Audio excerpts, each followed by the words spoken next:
नमस्ते। अक्सर आपने लोगों को कहते सुना होगा, मैं ही क्यों? भगवान, तूने मेरे साथ ही ऐसा क्यों किया? ये जो होता है ना, मैं ही क्यों, इसी के ऊपर ये रियल स्टोरी जो आपकी जिंदगी पूरी तरह पलट कर रख देगी। अपने जमाने के बहुत ही फेमस टेनिस प्लेयर आर्थर एश, जब उन्हें एक ऐसी बीमारी का सामना करना पड़ा जिसने उनके हाथों से उनके टेनिस का रैकेट ही छुड़वा दिया, और जब वो एक लंबे समय तक टेनिस में वापसी नहीं कर पाए, तब उनके फैंस बहुत उदास हुए। तब उनमें से किसी एक फैन ने उनको लेटर लिखा जिसमें उसने पूछा कि भगवान ने आप ही को क्यों चुना इतनी बुरी बीमारी देने के लिए, आप ही के साथ क्यों? तब आर्थर एश को फील हुआ कि उनके फैन इस तरह से उदास नहीं हो सकते, उन्हें एक अच्छा मैसेज देने की जरूरत है।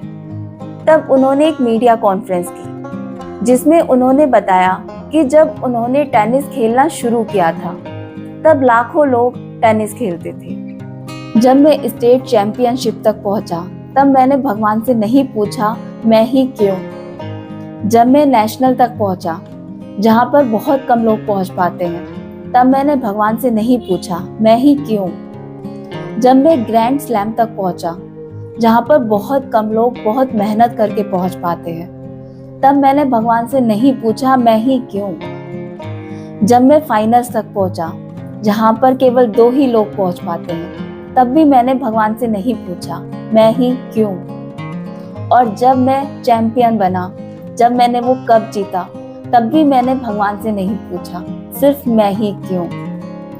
तो फिर आज जब मुझे मेरे ईश्वर ने ये बीमारी दी है, तो मुझे पूछने का कोई हक नहीं है कि सिर्फ मैं ही क्यों। दोस्तों, मैं आपको इस रियल स्टोरी से सिर्फ यही समझाना चाहती हूँ कि दुख, तकलीफें, चैलेंजेस सभी की जिंदगी में होते हैं, पर यहाँ पर सवाल ये उठता है कि आप अपनी जिंदगी को कैसे देखते हैं। आपका फोकस अगर उन चीजों पर है जो आपके पास नहीं है, तो आप कहीं ना कहीं निगेटिविटी में जा रहे हैं, अपने लिए दुख ला रहे हैं। लेकिन अगर आप उन लोगों में से हैं जिनके पास जो होता है वो उसमें खुश रहते हैं और इस सब के लिए उस ऊपर वाले का आभार प्रकट करते हैं, तो आपकी जिंदगी में खुशियां ही खुशियां हैं। इसलिए अगर आप सिर्फ उन चीजों पर ध्यान देंगे जिसकी कमी है, तो आप हमेशा दुखी रहेंगे। इसीलिए आज से ही ये देखना शुरू कीजिए कि आपके पास क्या है, आज तक आपको क्या क्या मिला है, कितना अच्छा परिवार है, स्वस्थ शरीर है, आज का सूरज हमें देखने को मिला है, कितने भाग्यशाली हैं हम।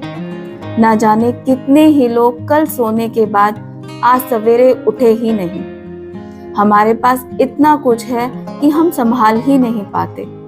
बस एक बार नजर घुमाकर तो देखिए, जिंदगी ना बदल जाए तो कहना। एक बच्चा अगर ये सोचता रहे मैं बड़ा कब होऊंगा, मुझे बड़ा होना है, ना तो वो एकदम से बड़ा हो पाएगा और ना अपना बचपन एंजॉय कर पाएगा। उसी तरह हम बड़े अगर ये सोचते रहे काश मैं एक बच्चा होता, तो ना तो हम बच्चे बन पाएंगे और ना अपनी जिंदगी से खुश रह पाएंगे।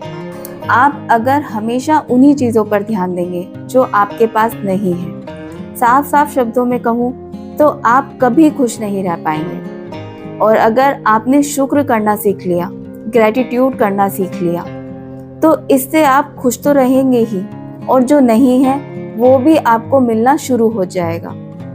जिंदगी बहुत आसान है, लेकिन हम उसे इतना क्रिटिकल बनाते जाते हैं सिर्फ उन चीजों के लिए जो हमारे पास नहीं है। जिस दिन आप एक्सेप्टेंस की भावना सीख गए, तो आपकी जिंदगी सच में बहुत आसान हो जाएगी। जिंदगी बहुत प्यारी चीज है, इसीलिए पॉजिटिविटी के साथ, खुशियों के साथ इसे जिए और उस ऊपर वाले को सिर्फ अपने बुरे समय में नहीं, अच्छे समय में भी याद कीजिए। उसका आभार प्रकट करना सीखिए।